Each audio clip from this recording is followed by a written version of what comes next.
Hello there, this is Bick Benedict. We're playing Devil May Cry, Vergil's Downfall on Gods Must Die difficulty mode.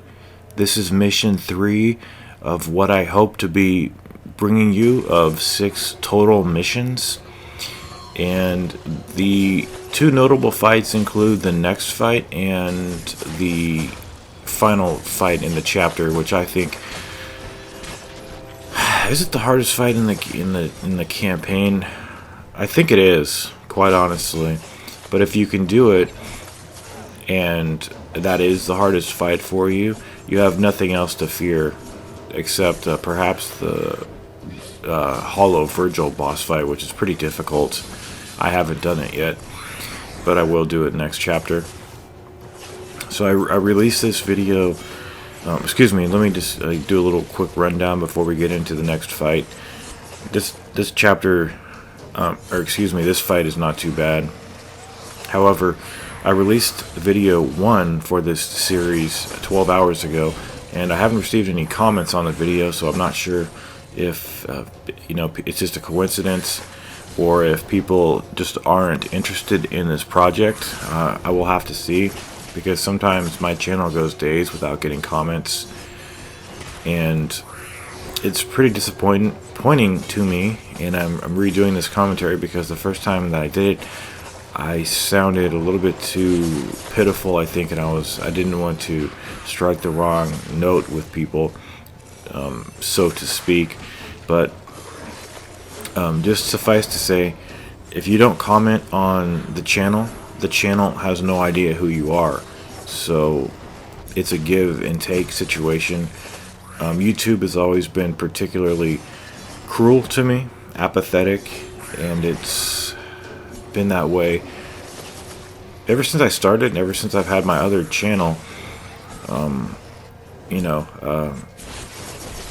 don't know what to make of it.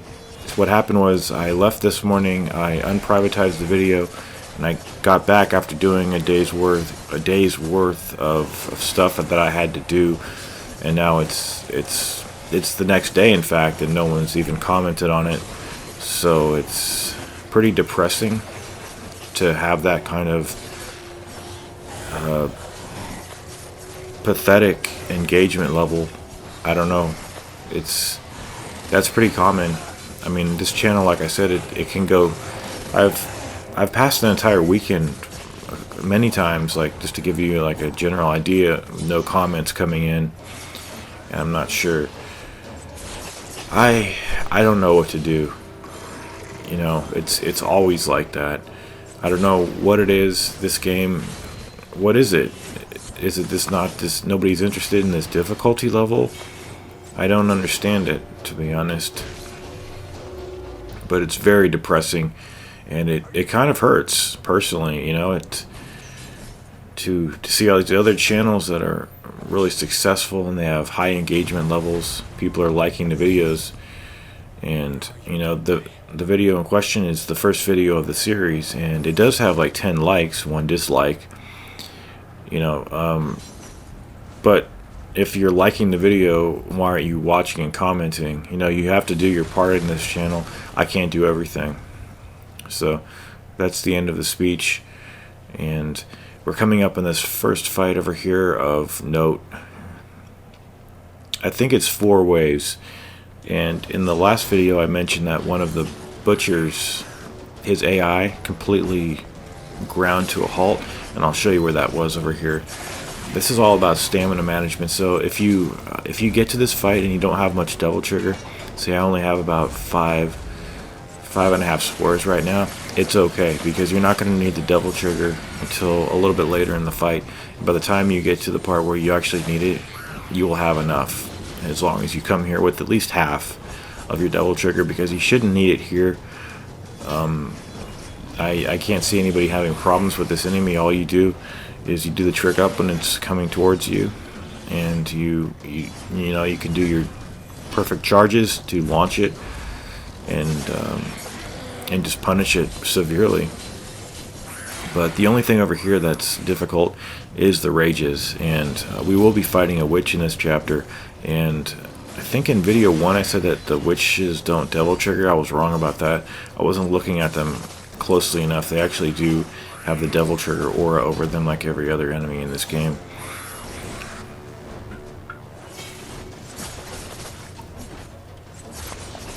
So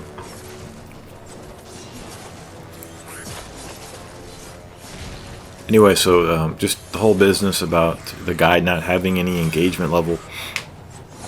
I just found it quite surprising to come home after like 12 hours had passed and to see the first video in the series that I was expecting to be better received than 0 fucking comments in it. Nothing, complete apathy from everybody. From my perspective, I don't know what people are doing. Maybe they're out and about like I was, they don't have time.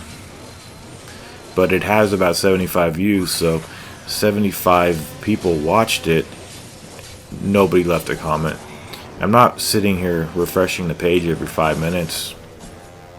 It's just, I come home, on the same day I premiered the video. We're not going to get into it. It's just, I don't know.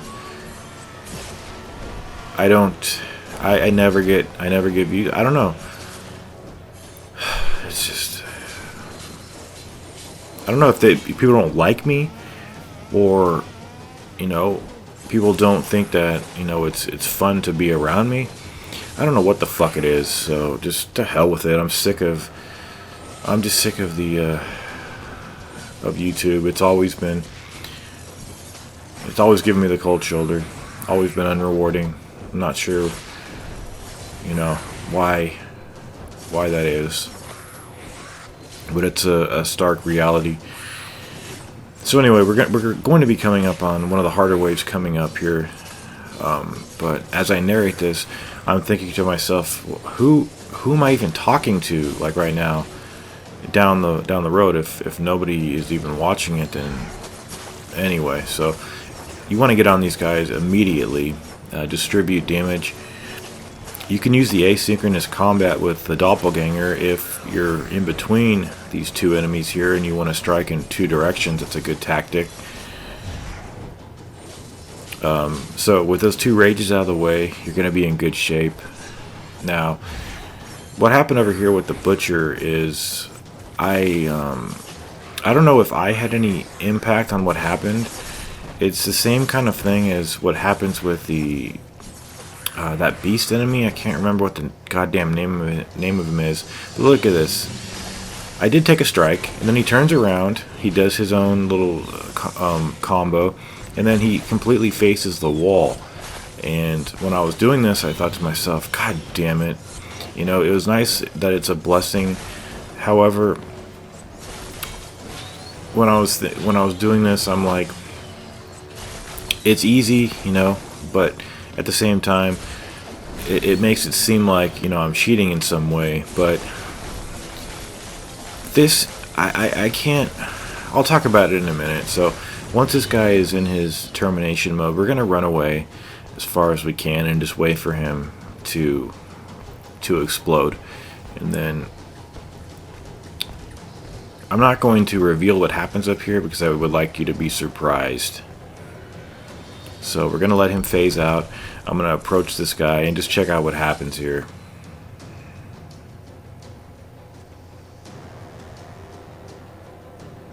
That scare you? That scared the holy fucking shit out of me when I was playing this, because I thought he was completely decommissioned.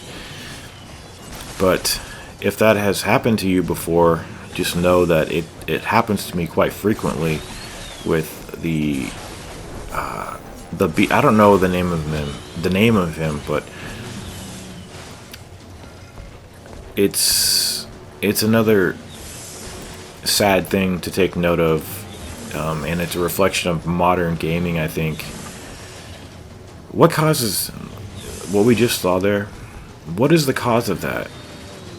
I honestly think it's laziness, and it's people not being thorough enough to prevent something like that from happening, because it's happened to me on both of the encounters with that beast. And I'm sorry that I am forgetting the name of him. But anyway, what I want to say is that do not worry about how much Devil Trigger that you bring into this next fight, because it's a very long fight coming up, but it's simple, and you will be able to build up your Devil Trigger. You want to bring a full Devil Trigger into the fight after this, because the fight after this is hellacious.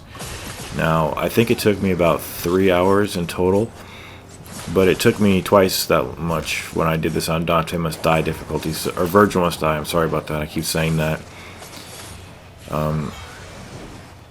So that, I guess that shows me that I'm a little bit better of a player. If it's, you know, if on a higher difficulty I'm getting through these battles faster. But I think that I'm about half of a score away from having the Devil Trigger all the way up by the time I get to the next fight, and that's perfectly fine. So what I wanted to remark about that is about the Butcher freezing up like that, and the way that the beasts do that too. And I'm sure they'll do it in the next chapter and in chapter 6. Piece of shit. See, when you get hit and you fall into the abyss, you can't recover from it, and you have to fall. Nice tactic I discovered over here is jumping from platform to platform and just kind of knocking everybody into the abyss as they try to cross it. The blade rain works pretty well here too. But I can't remember any Devil May Cry where the AI just completely stops functioning until I play this game here. Like, back in when they were making these games to actually function perfectly, these people went through their games with a fine-tooth comb and were as thorough as machines, man, because how else could they get everything to work with as many, you know, computations as was necessary to make these complicated games. And then you have a game like this, which is a fairly short campaign. How the fuck did that pass the inspection before this game shipped out, to have enemies stopping like that? It's pure laziness, you know? Now, if you're gonna get offended by that, that's gonna be on you, because a game should not. Do you think that happens in Devil May Cry 4 or 3 or 1? I've never played 2, but I don't want to. But that does not happen in the other fucking games. These people are lazy. They take for granted that people aren't going to see that stuff, and they're going to let it pass. Bullshit, motherfucker. Nobody does that and gets away with it from my point of view. That's incredibly sloppy. So I found a pretty good way of dealing with this situation here. There's going to be 4 waves over here. The first wave is going to be a couple of these Ravagers with a Wisp. So what I'm going to be doing actually is facing this wall right here. I like this wall. I prefer it because it has a lot less hard time for you as the player to fall off. And with you positioning your back like facing this wall here, you'll be able to move towards the camera. See, I'm going to move a little bit away, spawn these guys at my own discretion, rather than just having the camera zoomed in on the whole bridge, or, you know, panned on the bridge, and have everybody spawn. So I thought this was an advanced tactic. Look how many of these I failed at right here, because I thought I was going pretty well. What I find is I'm either hot or I'm really horrible. Look at that, like 10 in a row I missed. And I put some real estate on the screen, and a couple of these guys spawned in. But I think the only hard part really is the final wave with the 2 Rages and the Witch. Believe it or not, I've got to that wave and took no damage and still failed. It's pretty damn hard. So what I will say about this is, at this point, you should have your Devil Trigger all the way up. Do not use it until the next phase where there's a Wisp. And you just want to use it just to dispatch him and to give yourself a little bit of HP.